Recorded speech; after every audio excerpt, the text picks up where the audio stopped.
The Tables of the Law and The Adoration of the Magi by William Butler Yeats. The Tables of the Law, Part 1. "Will you permit me, Aherne," I said, "to ask you a question, which I have wanted to ask you for years, and have not asked because we have grown nearly strangers? Why did you refuse the Beretta, and almost at the last moment? When you and I lived together, you cared neither for wine, women, nor money, and had thoughts for nothing but theology and mysticism." I had watched through dinner for a moment to put my question, and ventured now because he had thrown off a little of the reserve and indifference which, ever since his last return from Italy, had taken the place of our once close friendship. He had just questioned me, too, about certain private and almost sacred things, and my frankness had earned, I thought, a like frankness from him. When I began to speak, he was lifting to his lips a glass of that old wine which he could choose so well and valued so little. And while I spoke, he set it slowly and meditatively upon the table, and held it there, its deep red light dyeing his long, delicate fingers. The impression of his face and form, as they were then, is still vivid with me, and is inseparable from another and fanciful impression. The impression of a man holding a flame in his naked hand. He was to me at that moment the supreme type of our race, which, when it has risen above or is sunken below the formalisms of half-education and the rationalisms of conventional affirmation and denial, turns away, unless my hopes for the world and for the Church have made me blind, from practicable desires and intuitions towards desires so unbounded that no human vessel can contain them, intuitions so immaterial that their sudden and far-off fire leaves heavy darkness about hand and foot. He had the nature which is half monk, half soldier of fortune, and must needs turn action into dreaming and dreaming into action. And for such there is no order, no finality, no contentment in this world. When he and I had been students in Paris, we had belonged to a little group which devoted itself to speculations about alchemy and mysticism. More orthodox in most of his beliefs than Michael Robartes, he had surpassed him in a fanciful hatred of all life, and this hatred had found expression in the curious paradox, half borrowed from some fanatical monk, half invented by himself, that the beautiful arts were sent into the world to overthrow nations, and finally life herself, by sowing everywhere unlimited desires, like torches thrown into a burning city. This idea was not at the time, I believe, more than a paradox, a plume of the pride of youth. And it was only after his return to Ireland that he endured the fermentation of belief which is coming upon our people with the reawakening of their imaginative life. Presently he stood up, saying, "Come, and I will show you, for you at any rate will understand." And taking candles from the table, he lit the way into the long paved passage that led to his private chapel. We passed between the portraits of the Jesuits and priests, some of no little fame, his family had given to the Church, and engravings and photographs of pictures that had especially moved him, and the few paintings his small fortune, eked out by an almost penurious abstinence from the things most men desire, had enabled him to buy in his travels. The pictures that I knew best, for they had hung there longest, whether reproductions or originals, were of the Sienese school, which he had studied for a long time, claiming that it alone of the schools of the world pictured not the world, but what is revealed to saints in their dreams and visions. The Sienese alone among Italians, he would say, could not or would not represent the pride of life, the pleasure in swift movement or sustaining strength, or voluptuous flesh. They were so little interested in these things that there often seemed to be no human body at all under the robe of the saint, but they could represent by a bowed head or uplifted face man's reverence before eternity as no others could, and they were at their happiest when mankind had dwindled to a little group silhouetted upon a golden abyss, as if they saw the world habitually from far off. When I had praised some school that had dipped deeper into life, he would profess to discover a more intense emotion than life knew in those dark outlines. "Put even Francesca, who felt the supernatural as deeply," he would say, "beside the work of Siena, and one finds a faint impurity in his awe, a touch of ghostly terror, where love and humbleness had best been all." He had often told me of his hope that by filling his mind with those holy pictures, he would help himself to attain at last to vision and ecstasy, and of his disappointment at never getting more than dreams of a curious and broken beauty. But of late he had added pictures of a different kind, French symbolistic pictures which he had bought for a few pounds from little-known painters, English and French pictures of the school of the English pre-Raphaelites. And now he stood for a moment and said, "I have changed my taste. I am fascinated a little against my will by these faces, where I find the pallor of souls trembling between the excitement of the flesh and the excitement of the spirit, and by landscapes that are created by heightening the obscurity and disorder of nature. These landscapes do not stir the imagination to the energies of sanctity, but as to orgiac dancing and prophetic frenzy. I saw with some resentment new images where the old ones had often made that long, gray, dim, empty, echoing passage become to my eyes a vestibule of eternity. Almost every detail of the chapel, which we entered by a narrow Gothic door, whose threshold had been worn smooth by the secret worshippers of the penal times, was vivid in my memory.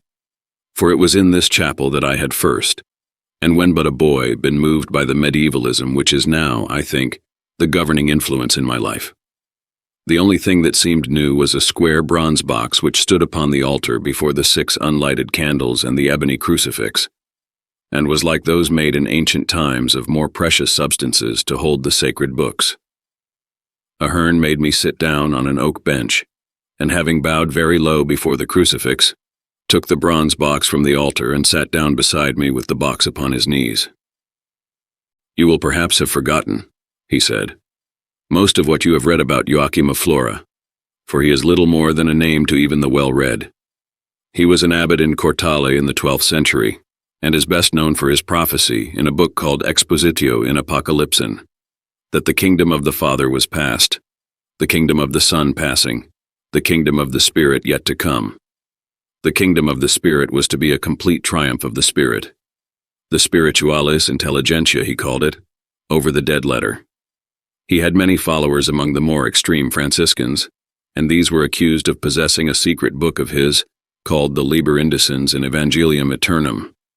Again and again groups of visionaries were accused of possessing this terrible book, in which the freedom of the Renaissance lay hidden, until at last Pope Alexander IV had it found and cast into the flames. I have here the greatest treasure the world contains. I have a copy of that book, and see what great artists have made the robes in which it is wrapped.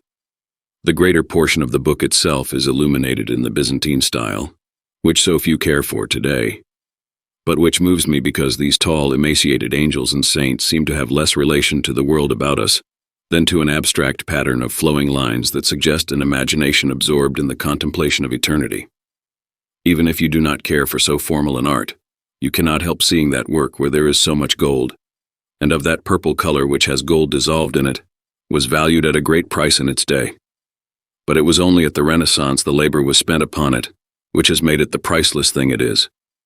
The wooden boards of the cover show by the astrological allegories painted upon them, as by the style of painting itself, some craftsman of the school of Francesco Cosi of Ferrara. But the gold clasps and hinges are known to be the work of Benvenuto Cellini, who made likewise the bronze box and covered it with gods and demons, whose eyes are closed to signify an absorption in the inner light. I took the book in my hands and began turning over the gilded, many-colored pages, holding it close to the candle to discover the texture of the paper. "Where did you get this amazing book?" I said. "If genuine, and I cannot judge by this light, you have discovered one of the most precious things in the world." "It is certainly genuine," he replied. "When the original was destroyed, one copy alone remained, and was in the hands of a lute player of Florence, and from him it passed to his son, and so from generation to generation until it came to the lute player who was father to Benvenuto Cellini, and from Benvenuto Cellini to that Cardinal of Ferrara who released him from prison, and from him to a natural son, so from generation to generation, the story of its wandering passing on with it, until it came into the possession of the family of Aretino, and to Giulio Aretino, an artist and worker in metals, and student of the Kabbalistic heresies of Pico della Mirandola. He spent many nights with me at Rome discussing philosophy, and at last I won his confidence so perfectly that he showed me this, his greatest treasure. And finding how much I valued it, and feeling that he himself was growing old and beyond the help of its teaching, he sold it to me for no great sum considering its great preciousness." "What is the doctrine?" I said. "Some medieval straw-splitting about the nature of the Trinity, which is only useful today to show how many things are unimportant to us, which once shook the world." I could never make you understand, he said with a sigh, that nothing is unimportant in belief, but even you will admit that this book goes to the heart. Do you see the tables on which the commandments were written in Latin? I looked to the end of the room opposite to the altar, and saw that the 2 marble tablets were gone, and that 2 large empty tablets of ivory, like large copies of the little tablets we set over our desks, had taken their place. It has swept the commandments of the Father away, he went on, and displaced the commandments of the Son by the commandments of the Holy Spirit. The first book is called Fractura Tabularum. In the first chapter it mentions the names of the great artists who made them graven things in the likeness of many things, and adored them and served them, and the second the names of the great wits, who took the name of the Lord their God in vain. And that long third chapter, set with the emblems of sanctified faces, and having wings upon its borders, is the praise of breakers of the 7th day and wasters of the 6 days, who yet lived comely and pleasant days. Those 2 chapters tell of men and women who railed upon their parents, remembering that their God was older than the God of their parents. And that which has the sword of Michael for an emblem commends the kings that wrought secret murder and so won for their people. A piece that was amore somnoque gravata et vestibus versicoloribus, heavy with love and sleep and many-colored raiment, and that with the pale star at the closing has the lives of the noble youths who loved the wives of others, and were transformed into memories, which have transformed many poorer hearts into sweet flames. And that with the winged head is the history of the robbers who lived upon the sea or in the desert, lives which it compares to the twittering of the string of a bow, nervi stridentis instar.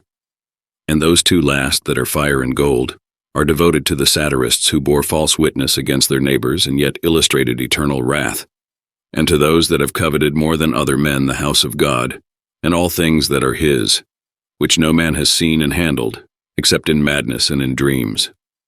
The second book is called Lex Secreta, and describes the true inspiration of action, the only eternal evangel, and ends with a vision, which he saw among the mountains of La Silla, of his disciples sitting throned in the blue deep of the air, and laughing aloud with a laughter that was like the rustling of the wings of time. Celis in caerules ridentes sedebant discipuli me super thronos, talis erat risus, qualis temporis penati susurrus. I know little of Joachim of Flora, I said, except that Dante set him in paradise among the great doctors. If he held a heresy so singular, I cannot understand how no rumors of it came to the ears of Dante, and Dante made no peace with the enemies of the Church. Joachim of Flora acknowledged openly the authority of the Church, and even asked that all his published writings, and those to be published by his desire after his death, should be submitted to the censorship of the Pope. He considered that those whose work was to live and not to reveal were children, and that the Pope was their father. But he taught in secret that certain others, and in always increasing numbers, were elected, not to live, but to reveal that hidden substance of God which is color and music and softness and a sweet odor, and that these have no father but the Holy Spirit. Just as poets and painters and musicians labor at their works, building them with lawless and lawful things alike, so long as they embody the beauty that is beyond the grave, these children of the Holy Spirit labor at their moments with eyes upon the shining substance on which time has heaped the refuse of creation. For the world only exists to be a tale in the ears of coming generations, and terror and content, birth and death, love and hatred, and the fruit of the tree are but instruments for that supreme art, which is to win us from life, and gather us into eternity, like doves into their dovecots. I shall go away in a little while and travel into many lands, that I may know all accidents and destinies, and when I return will write my secret law upon those ivory tablets, just as poets and romance writers have written the principles of their art in prefaces. And when I know what principle of life, discoverable at first by imagination and instinct, I am to express, I will gather my pupils that they may discover their law in the study of my law, as poets and painters discover their own art of expression by the study of some master. I know nothing certain as yet but this. I am to become completely alive, that is, completely passionate, for beauty is only another name for perfect passion. I shall create a world where the whole lives of men shall be articulated and simplified, as if 70 years were but one moment, or as they were the leaping of a fish or the opening of a flower. He was pacing up and down, and I listened to the fervor of his words, and watched the excitement of his gestures with not a little concern. I had been accustomed to welcome the most singular speculations, and had always found them as harmless as the Persian cat who half closes her meditative eyes and stretches out her long claws before my fire. But now I would battle in the interests of orthodoxy, even of the commonplace, and yet could find nothing better to say than, "It is not necessary to judge everyone by the law, for we have also Christ's commandment of love." He turned and said, looking at me with shining eyes, "Jonathan Swift made a soul for the gentleman of this city by hating his neighbor as himself. At any rate, you cannot deny that to teach so dangerous a doctrine is to accept a terrible responsibility." "Leonardo da Vinci," he replied, "has this noble sentence. The hope and desire of returning home to one's former state is like the moth's desire for the light, and the man who with constant longing awaits each new month and new year, deeming that the things he longs for are ever too late in coming, does not perceive that he is longing for his own destruction. How then can the pathway which will lead us into the heart of God be other than dangerous? Why should you, who are no materialist, cherish the continuity and order of the world as those do who have only the world? You do not value the writers who will express nothing unless their reason understands how it will make what is called the right more easy. Why then, will you deny a like freedom to the supreme art, the art which is the foundation of all arts? Yes, I shall send out of this chapel saints, lovers, rebels, and prophets, souls who will surround themselves with peace, as with a nest made with grass, and others over whom I shall weep. The dust shall fall for many years over this little box, and then I shall open it, and the tumults, which are perhaps the flames of the last day, shall come from under the lid." I did not reason with him that night, because his excitement was great, and I feared to make him angry. And when I called at his house a few days later, he was gone, and his house was locked up and empty. I have deeply regretted my failure both to combat his heresy and to test the genuineness of his strange book. Since my conversion, I have indeed done penance for an error which I was only able to measure after some years. Part 2. I was walking along one of the Dublin quays on the side nearest the river, about 10 years after our conversation, stopping from time to turn over the books upon an old bookstall, and thinking, curiously enough, of the terrible destiny of Michael Robartes and his brotherhood, when I saw a tall and bent man walking slowly along the other side of the quay.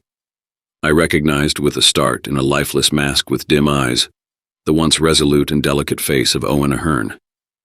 I crossed the quay quickly, but had not gone many yards before he turned away, as though he had seen me, and hurried down a side street.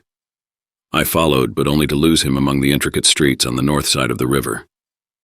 During the next few weeks I inquired of everybody who had once known him, but he had made himself known to nobody, and I knocked without result at the door of his old house, and had nearly persuaded myself that I was mistaken, when I saw him again in a narrow street behind the Four Courts, and followed him to the door of his house.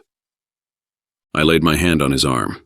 He turned quite without surprise, and indeed it is possible that to him whose inner life had soaked up the outer life, a parting of years was a parting from forenoon to afternoon. He stood holding the door half open, as though he would keep me from entering, and would perhaps have parted from me without further words had I not said, "Owen Aherne, you trusted me once. Will you not trust me again, and tell me what has come of the ideas we discussed in this house 10 years ago? But perhaps you have already forgotten them." "You have a right to hear," he said, "for since I have told you the ideas, I should tell you the extreme danger they contain, or rather the boundless wickedness they contain. But when you have heard this, we must part, and part forever, because I am lost and must be hidden." I followed him through the paved passage, and saw that its corners were choked, and the pictures gray with dust and cobwebs, and that the dust and cobwebs which covered the ruby and sapphire of the saints on the window had made it very dim. He pointed to where the ivory tablets glimmered faintly in the dimness, and I saw that they were covered with small writing, and went up to them and began to read the writing. It was in Latin, and was an elaborate casuistry, illustrated with many examples, but whether from his own life or from the lives of others, I do not know. I had read but a few sentences when I imagined that a faint perfume had begun to fill the room, and turning round asked Owen Aherne if he were lighting the incense. "No," he replied, and pointed where the thurible lay rusty and empty on one of the benches. As he spoke, the faint perfume seemed to vanish, and I was persuaded I had imagined it.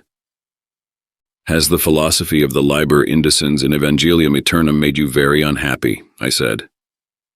"At first I was full of happiness," he replied, "for I felt a divine ecstasy, an immortal fire in every passion, in every hope, in every desire, in every dream. And I saw, in the shadows under leaves, in the hollow waters, in the eyes of men and women, its image, as in a mirror. And it was as though I was about to touch the heart of God. Then all changed and I was full of misery. And I said to myself that I was caught in the glittering folds of an enormous serpent, and was falling with him through a fathomless abyss, and that henceforth the glittering folds were my world. And in my misery it was revealed to me that man can only come to that heart through the sense of separation from it, which we call sin. And I understood that I could not sin, because I had discovered the law of my being, and could only express or fail to express my being. And I understood that God has made a simple and an arbitrary law that we may sin and repent." He had sat down on one of the wooden benches and now became silent, his bowed head and hanging arms and listless body having more of dejection than any image I have met with in life or in any art. I went and stood leaning against the altar and watched him, not knowing what I should say, and I noticed his black, closely buttoned coat, his short hair and shaven head, which preserved a memory of his priestly ambition, and understood how Catholicism had seized him in the midst of the vertigo he called philosophy.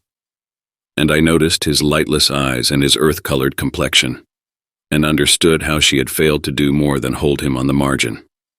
And I was full of an anguish of pity. "It may be," he went on, "that the angels whose hearts are shadows of the divine heart, and whose bodies are made of the divine intellect, may come to where their longing is always by a thirst for the divine ecstasy, the immortal fire, that is in passion, in hope, in desire, in dreams. But we whose hearts perish every moment, and whose bodies melt away like a sigh, must bow and obey." I went nearer to him and said, "Prayer and repentance will make you like other men." "No, no," he said, "I am not among those for whom Christ died, and this is why I must be hidden. I have a leprosy that even eternity cannot cure. I have seen the whole, and how can I come again to believe that a part is the whole? I have lost my soul because I have looked out of the eyes of the angels." Suddenly I saw, or imagined that I saw, the room darken, and faint figures robed in purple, and lifting faint torches with arms that gleamed like silver, bending above Owen Ahern.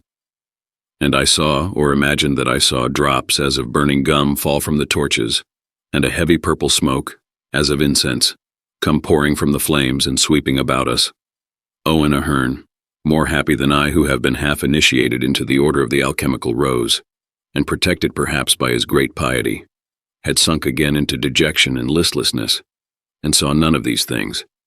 But my knees shook under me, for the purple-robed figures were less faint every moment, and now I could hear the hissing of the gum in the torches. They did not appear to see me, for their eyes were upon Owen Ahern, and now and again I could hear them sigh as though with sorrow for his sorrow, and presently I heard words which I could not understand except that they were words of sorrow, and sweet as though immortal was talking to immortal.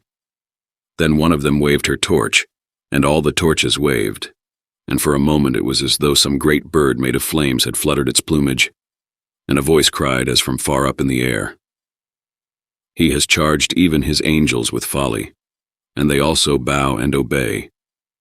But let your heart mingle with our hearts, which are wrought of divine ecstasy, and your body with our bodies, which are wrought of divine intellect." And at that cry, I understood that the order of the alchemical rose was not of this earth, and that it was still seeking over this earth for whatever souls it could gather within its glittering net. And when all the faces turned towards me, and I saw the mild eyes and the unshaken eyelids, I was full of terror, and thought they were about to fling their torches upon me, so that all I held dear, all that bound me to spiritual and social order, would be burnt up, and my soul left naked and shivering among the winds that blow from beyond this world, and from beyond the stars. And then a faint voice cried, "Why do you fly from our torches that were made out of the trees under which Christ wept in the Garden of Gethsemane? Why do you fly from our torches that were made out of sweet wood, after it had perished from the world and come to us who made it of old times with our breath?" It was not until the door of the house had closed behind my flight, and the noise of the street was breaking on my ears, that I came back to myself and to a little of my courage. And I have never dared to pass the house of Owen Aherne from that day, even though I believe him to have been driven into some distant country by the spirits whose name is Legion, and whose throne is in the indefinite abyss, and whom he obeys and cannot see. The Adoration of the Magi. I was sitting reading late into the night a little after my last meeting with Aherne, when I heard a light knocking on my front door. I found upon the doorstep 3 very old men with stout sticks in their hands, who said they had been told I should be up and about, and that they were to tell me important things. I brought them into my study, and when the peacock curtains had closed behind us, I set their chairs for them close to the fire, for I saw that the frost was on their great coats of frieze, and upon the long beards that flowed almost to their waists. They took off their great coats, and leaned over the fire, warming their hands, and I saw that their clothes had much of the country of our time, but a little also, as it seemed to me, of the town life of a more courtly time. When they had warmed themselves, and they warmed themselves, I thought, less because of the cold of the night than because of a pleasure in warmth for the sake of warmth, they turned towards me, so that the light of the lamp fell full upon their weather-beaten faces, and told the story I am about to tell. Now one talked and now another, and they often interrupted one another, with a desire like that of countrymen, when they tell a story to leave no detail untold. When they had finished, they made me take notes of whatever conversation they had quoted, so that I might have the exact words, and got up to go. When I asked them where they were going, and what they were doing, and by what names I should call them, they would tell me nothing, except that they had been commanded to travel over Ireland continually, and upon foot and at night, that they might live close to the stones and the trees, and at the hours when the immortals are awake. I have let some years go by before writing out this story, for I am always in dread of the illusions which come of that inquietude of the veil of the temple, which Monsieur Mallarmé considers a characteristic of our times, and only write it now because I have grown to believe that there is no dangerous idea which does not become less dangerous when written out in sincere and careful English. The 3 old men were 3 brothers, who had lived in one of the Western Islands from their early manhood, and had cared all their lives for nothing, except for those classical writers and old Gaelic writers who expounded an heroic and simple life. Night after night in winter, Gaelic storytellers would chant old poems to them over the poteen, and night after night in summer, when the Gaelic storytellers were at work in the fields or away at the fishing, they would read to one another Virgil and Homer, for they would not enjoy in solitude, but as the ancients enjoyed. At last a man, who told them he was Michael Robartes, came to them in a fishing boat like St. Brandon, drawn by some vision and called by some voice, and spoke of the coming again of the gods and the ancient things, and their hearts, which had never endured the body and pressure of our time, but only of distant times, found nothing unlikely in anything he told them, but accepted all simply and were happy.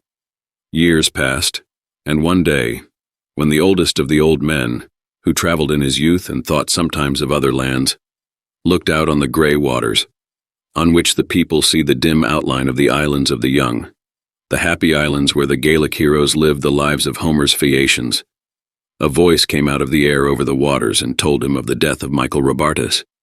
They were still mourning when the next oldest of the old men fell asleep while reading out the 5th eclogue of Virgil, and a strange voice spoke through him, and bid them set out for Paris, where a woman lay dying, who would reveal to them the secret names of the gods, which can be perfectly spoken only when the mind is steeped in certain colors and certain sounds and certain odors, but at whose perfect speaking the immortals cease to be cries and shadows, and walk and talk with one like men and women. They left their island, at first much troubled at all they saw in the world, and came to Paris, and there the youngest met a person in a dream, who told him they were to wander about at hazard, until those who had been guiding their footsteps had brought them to a street and a house, whose likeness was shown him in the dream. They wandered hither and thither for many days, but one morning they came into some narrow and shabby streets, on the south of the Seine, where women with pale faces and untidy hair looked at them out of the windows, and just as they were about to turn back because wisdom could not have alighted in so foolish a neighborhood, they came to the street and the house of the dream. The oldest of the old men, who still remembered some of the modern languages he had known in his youth, went up to the door and knocked. But when he had knocked, the next in age to him said it was not a good house and could not be the house they were looking for, and urged him to ask for someone they knew was not there and go away. The door was opened by an old overdressed woman who said, "Oh, you are her 3 kinsmen from Ireland. She has been expecting you all day." The old men looked at one another and followed her upstairs, passing doors from which pale and untidy women thrust out their heads, and into a room where a beautiful woman lay asleep in a bed with another woman sitting by her. The old woman said, "Yes, they have come at last. Now she will be able to die in peace," and went out. "We have been deceived by devils," said one of the old men, "for the immortals would not speak through a woman like this." "Yes," said another. "We have been deceived by devils, and we must go away quickly." "Yes," said the third, "we have been deceived by devils, but let us kneel down for a little, for we are by the deathbed of one that has been beautiful." They knelt down, and the woman who sat by the bed, and seemed to be overcome with fear and awe, lowered her head. They watched for a little the face upon the pillow, and wondered at its look, as of unquenchable desire, and at the porcelain-like refinement of the vessel in which so malevolent a flame had burned. Suddenly the second oldest of them crowed like a cock, and until the room seemed to shake with the crowing. The woman in the bed still slept on in her death-like sleep, but the woman who sat by her head crossed herself and grew pale, and the youngest of the old men cried out, "A devil has gone into him, and we must be gone, or it will go into us also." Before they could rise from their knees, a resonant, chanting voice came from the lips that had crowed and said, "I am not a devil, but I am Hermes, the shepherd of the dead, and I run upon the errands of the gods, and you have heard my sign. That has been my sign from the old days.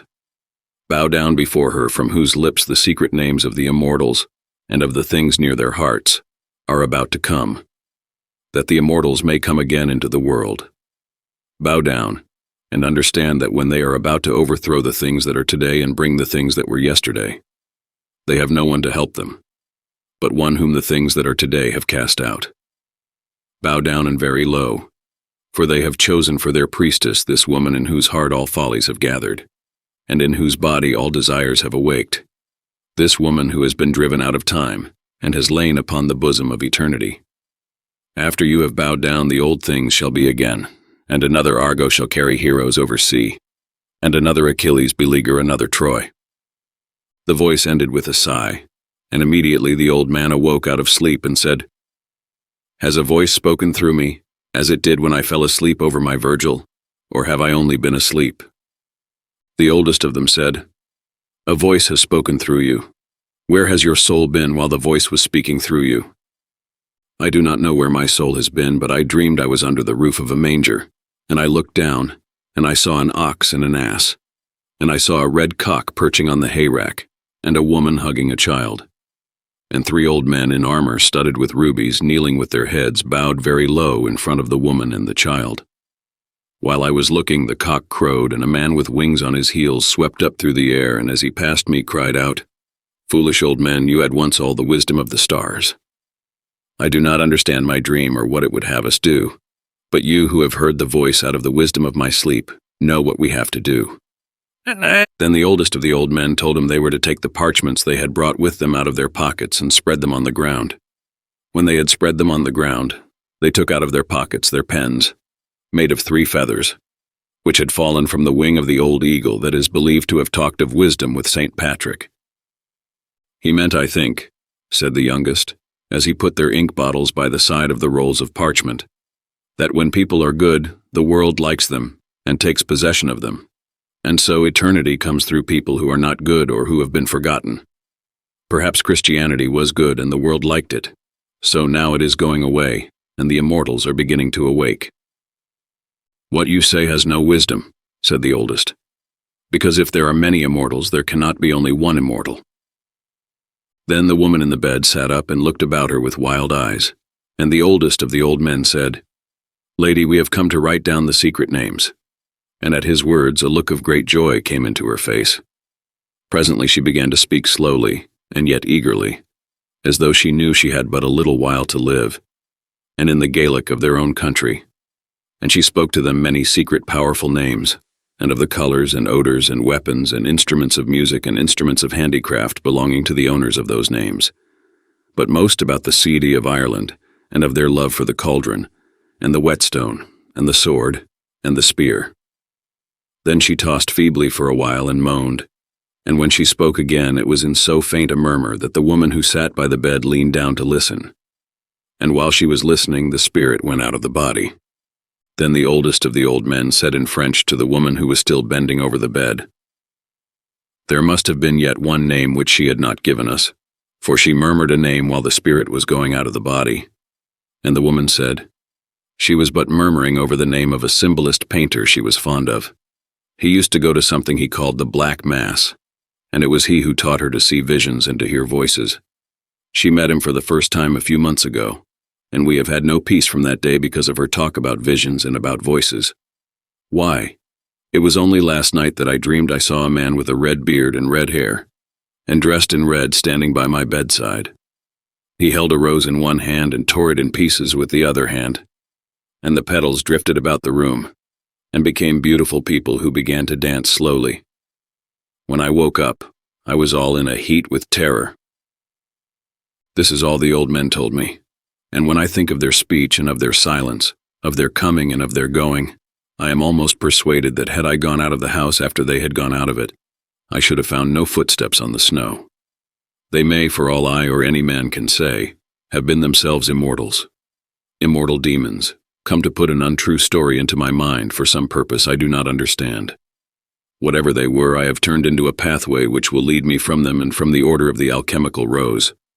I no longer live an elaborate and haughty life, but seek to lose myself among the prayers and the sorrows of the multitude. I pray best in poor chapels, where the frieze coats brush by me as I kneel. And when I pray against the demons, I repeat a prayer which was made I know not how many centuries ago to help some poor Gaelic man or woman who had suffered with a suffering like mine. Seek to bepaidrecha fosek chuir muir fauin na mac, chuir brigbid fauin na brat, chuir dia fauin na nirt, idirsin, san sluag side, idirsin, san sluag gawith. 7 pater 7 times. Send Mary by her son, send Bridget by her mantle, send God by his strength, between us and the fairy host, between us and the demons of the air.